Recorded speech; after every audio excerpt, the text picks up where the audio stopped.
cannot figure out this weather in Virginia. We're just coming off the craziest cold snap, sub-zero temperatures, sub-freezing, snow, ice. It was brutal. And for 2 solid weeks. Yeah, so yeah, we had a couple weeks that were not what we wanted or planned. I'm Geri. I'm Shawn, and this is our not currently sailing catamaran, Rome. We've taken on a huge refit involving every system on the boat, turning her into exactly what we want. Let's jump back into the episode to see what project we're tackling this time. So we had to change our tactics quite a bit in order to keep making progress and not just completely hibernate for 2 weeks, because quite frankly, we don't have time to hibernate for 2 weeks. It's just not a thing. We got to get out of here. I did some stuff that was really focused on heating small spaces and keeping those spaces warm enough to work in, because when it's -6 outside and there's no insulation or heat in the boat except for the little portable heaters we have, I've got to pick a really small space to work in, otherwise I just can't do it. It was a really good reminder that this is not a high latitudes boat. This is not a high latitude boat. It was essentially the outside inside. Let's take a little tour and I'll show you what Shawn accomplished. And I took the opportunity to do some things back at the apartment and to put my brain in a better space to continue this boat work. I call it mental health recovery. There were definitely cookies That did not hurt involved. my feelings at all. All right, let's take a walk. The number one priority we've had lately is getting the AC power installed. That's the wires, that's the outlets, connecting to all of the appliances, and most importantly, getting the panels done. And so I spent this time getting these panels finished up. And I think they came out pretty good. So I separated this into 2 logical groups. This is the galley, this is the starboard hull. Port side has another panel just like this, but it's only half full. We'll touch that in a minute.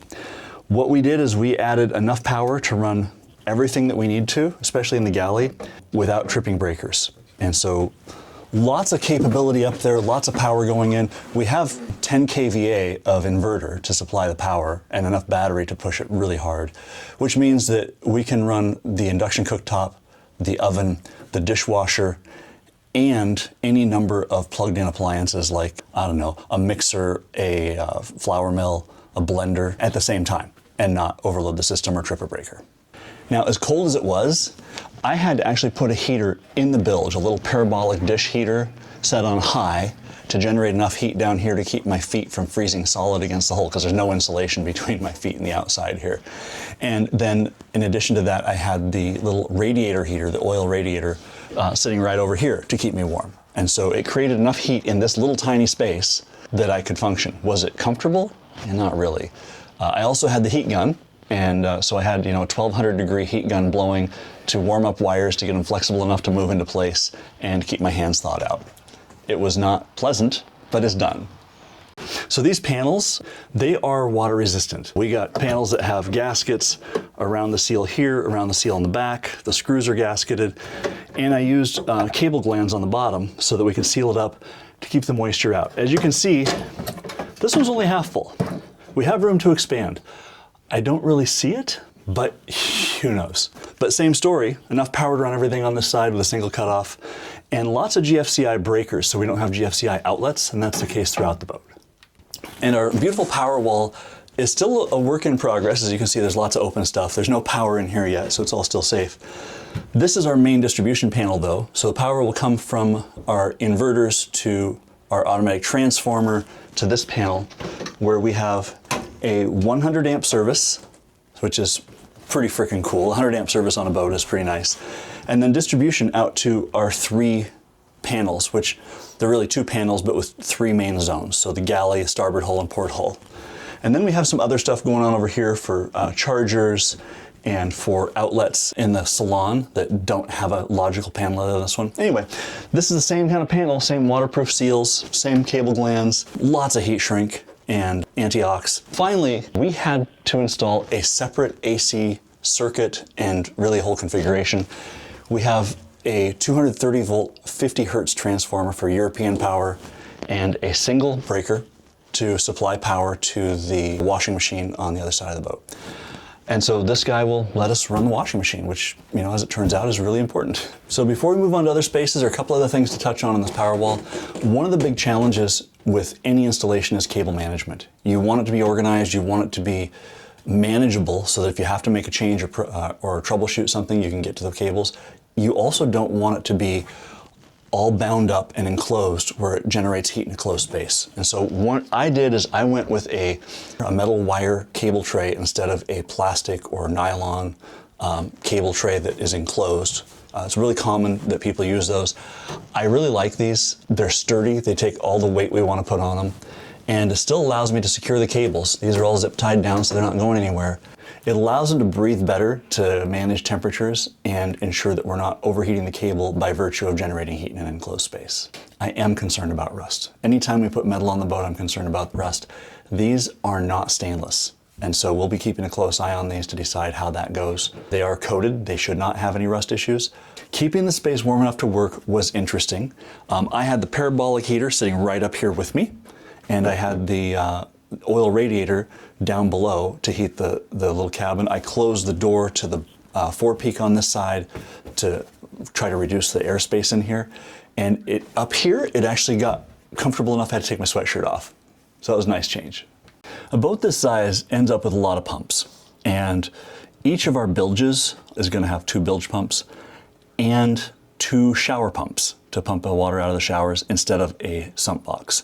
If you haven't heard us talk about sump boxes, they suck. Sump boxes are the worst thing ever invented. But in our case, we're not going to have those. So we have on this side, we have 2 of these whale gulper pumps. They're IC pumps, so they have an intelligent integrated circuit and a sensor where the water drains to tell it when to turn on and turn off. And we've used these in the past. They work great. They don't get clogged. You don't have to clean them out. So getting them mounted up and knowing where they're going to go and then figuring out the hose routing was really the critical component. We'll still be wiring and plumbing shortly.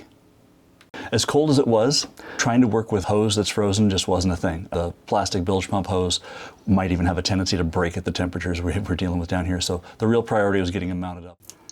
On the first day of the freeze, before I decided that I wasn't having any more of this, we put our new shower panels in.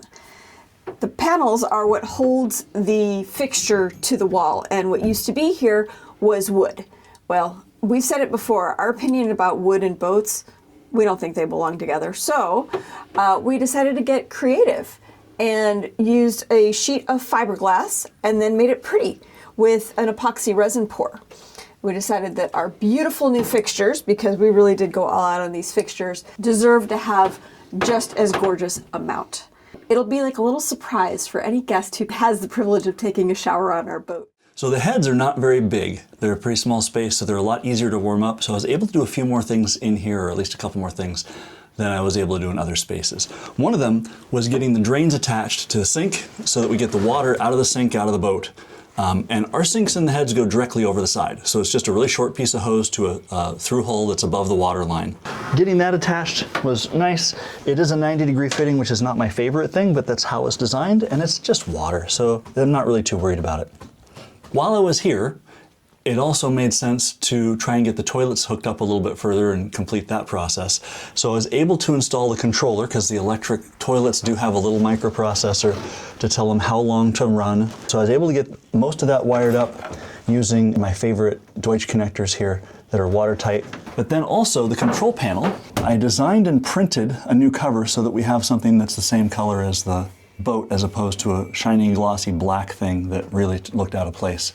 So now our panel's installed, connected up. All I've got to do now is put power to it and wire up the actual toilet to the controller, and toilet installations are done. So as is common, I'm sitting in a hole. In this case, this is on the starboard hull where our water heater and pressure tank are for the freshwater system.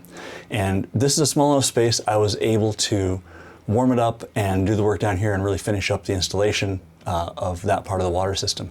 And right now, the water system is ready to pressure test, which is pretty freaking cool. One of the things that we have that's really nice is coolant lines that run from the engines to the water heaters. So when the engines run, it circulates that 180-degree coolant through a little heat exchanger inside the water heater and heats up the water to 180 degrees, which that's really freaking hot for water out of a tank, but it means that while we're running the engines, we get free hot water, which we don't mind at all.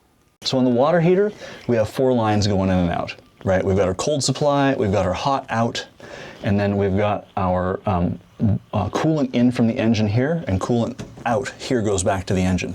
So these 4 connections plus the power are what make up the water heater. And on this side, we have something that most boats don't get. You see, it's just about the same size as the water heater. It's a pressure tank for a well pump. We have one of these on each side of the boat, so 2 of these big guys providing extra pressure, which means that once it's up to pressure, the pump is only going to come on occasionally, not very often, so we don't run the pump very often, and that'll be really nice to save electricity and also to maintain really smooth, even pressure throughout the boat. So one of the nice things about our engine rooms is that they're huge for engine rooms. The other nice thing is that they're not so big that we can't heat them. And so I was able to get some heat down here and keep going. This is where, on the engine, those coolant lines that connect to the water heater come back.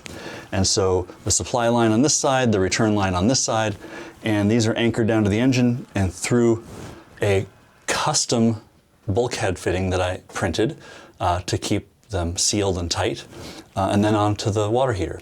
So this worked out really, really well. While I was here, I was able to work on some other stuff as well, and we'll get to that next. So one of the things that we really wanted on this boat and was really important to us was fuel polishing and transfer. And the boat didn't have it to start with. It just had, you know, like most boats, fuel filters that go to each engine and no ability to move the fuel back and forth between tanks.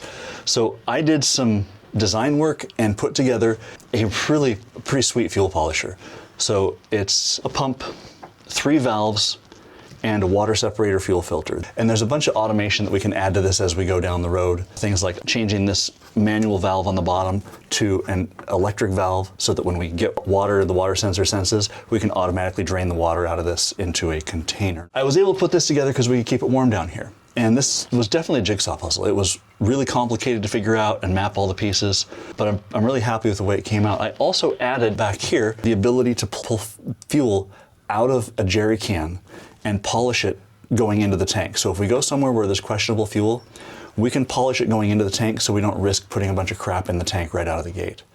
It's slow, but it'll be really effective. So assembling this thing took place in the galley, because you know everything happens in the galley on a boat, because there was no putting it together down here. So really I put it together as a system and then brought it down, and it's 6 bolts that attach it. And so I was able to mark the bolts, disassemble, and mount everything up down here, really in almost one piece. To start out, we're going to control the valves and the pump with rocker switches, but down the road I'm probably going to upgrade this to a PLC control, so it'll be a programmable logic interface, and that will give us the ability to polish fuel from any station on the boat without having to come down here and hit switches, which will be nice. So we're going to go back in time, back to Guatemala when we built Frankenfilter V1, and we decided that we really do need to have a way to get water into the boat, into our storage tanks from shore, in case we're somewhere where we can't make water with a water maker. So if we're, you know, up a river or somewhere else, we might have to take water from shore, but I don't want to put anything in the tank that hasn't been filtered really carefully.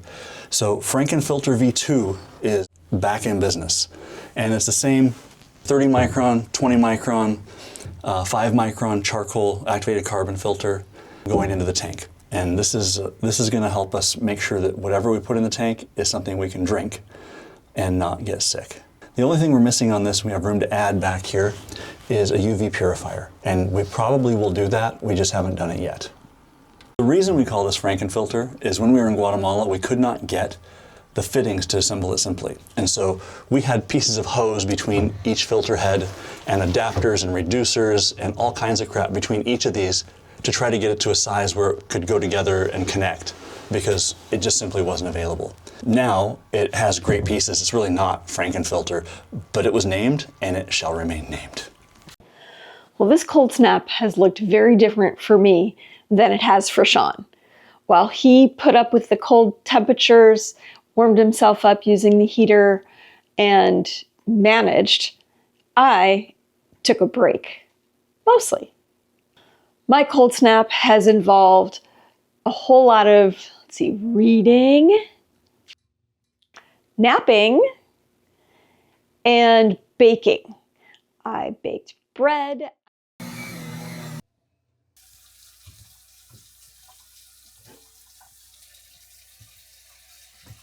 I made healthy snacks.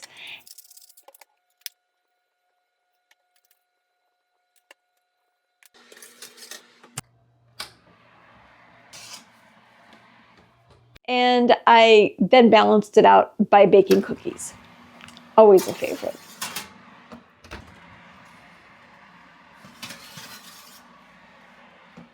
I did have one task, and that was figure out how we would get mosquito and no-see-um coverage on our hatches. We're not prioritizing putting in air conditioning before we leave. By the time we leave, the bugs will be out, and we will certainly want the ventilation of having the hatches open. So that's my task. In order to do that, however, I had to learn how to use a sewing machine because I did not know how. I watched about 1 million videos from Sailboat. I have absolutely gotten down threading the machine, winding a bobbin. That was hard, by the way. And I've made huge progress on what these hatch covers are going to look like.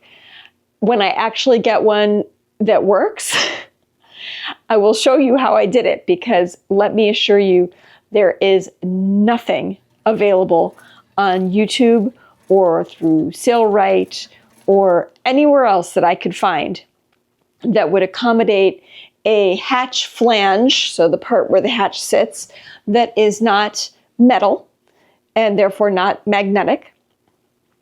And there was also nothing that would accommodate a hatch flange that has curved corners. There are a whole bunch of choices if your corners are square, but if they're curved, it's a whole lot harder. So I have some ideas. I'm working it out. In the process, I'm learning how to sew.